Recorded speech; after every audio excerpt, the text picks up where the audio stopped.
जश्न आज़ादी के हवाले से आज अभी थोड़ी देर में तकरीबात का आगाज़ हो जाएगा और इस्लामाबाद के अंदर ही मार्का हक़ के हवाले से भी एक मोनूमेंट है, उसका भी इफ्तिताह किया जाएगा। अल्लाह पाक पाकिस्तान के दिफा को और भी मजबूत और तवाना बनाए और जो कामयाबी अल्लाह पाक ने मार्का हक़ में दी थी उससे भी बढ़कर कामयाबियाँ अल्लाह पाक पाकिस्तान को अता फ़रमाए। और इसके अलावा जो एक बहुत बड़ा इवेंट है रिसेंट डेज़ का, वो मुआहदा मक्का के हवाले से। इससे ज़्यादा एक आइडियल सिनारियो नहीं हो सकता कि तीन बड़े मुसलमान मुल्क जो हैं दुनिया के अंदर, सऊदी अरब जो हमारा मरकज़ निगाह है, मुस्लिम उम्मा का मरकज़ निगाह है, और इर्रेस्पेक्टिव कि वहाँ कोई आपकी डिफेंस डील है या नहीं है, पूरी पाकिस्तानी कौम अगर पूछें कि जान कुर्बान करने के लिए तैयार है मक्का और मदीना की हिफाजत के लिए, तो बग़ैर किसी सेकंड थॉट के पूरा पाकिस्तान हाथ उठाएगा कि हाँ हम ये काम करने के लिए तैयार बैठे हों। बड़ी ताकतवर फ़ौज है और अच्छा डिफेंस सिस्टम है उनके पास, तुर्की के पास, दूसरा वो मुल्क है, और तीसरे नंबर पर पाकिस्तान जिसके पास एक मजबूत फ़ौज भी है और एक अच्छा डिफेंस प्रोडक्शन का मैकेनिज़्म भी है। तो आइंदा आने वाले सालों में इस पूरे रीजन की पॉलिटिक्स चेंज होनी है। अमेरिका आहिस्ता आहिस्ता पीछे हटेगा, जिसके पूरी दुनिया में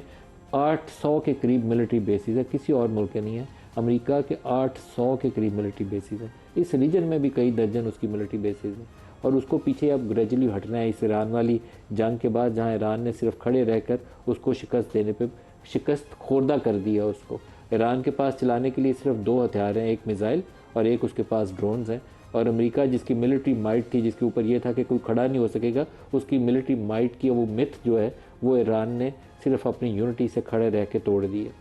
पाकिस्तान को अगर सोचें कि 8 दहाइयों में हमने क्या खोया और क्या पाया, तो एक चीज़ जो शायद हमें इस दफ़ा कर लेनी चाहिए, अगले 70-80 सालों में, 100 सालों में पाकिस्तान को तरक्की की मंजिल तय करने में बहुत ज़्यादा मदद फराहम करेगी।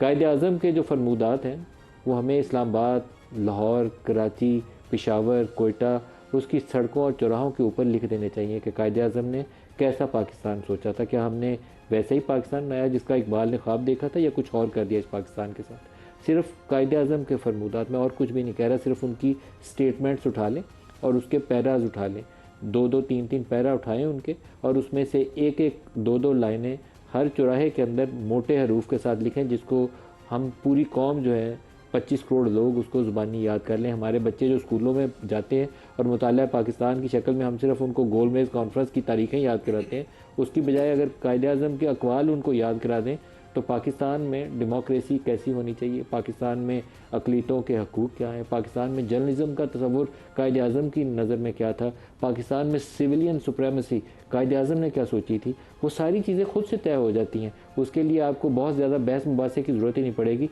सिर्फ वो कायद-ए-आज़म के फरमूदात हमें ज़ेहन नशीन करने की ज़रूरत है। वो फरमूदात, वो स्टेटमेंट्स जो कायद-ए-आज़म की एक्चुअली हैं, वो नहीं जो हम चाहते हैं कि ऐसी हो जाती, वो एक्चुअल में जो कायद-ए-आज़म ने बयानात दिए हैं वो वाले।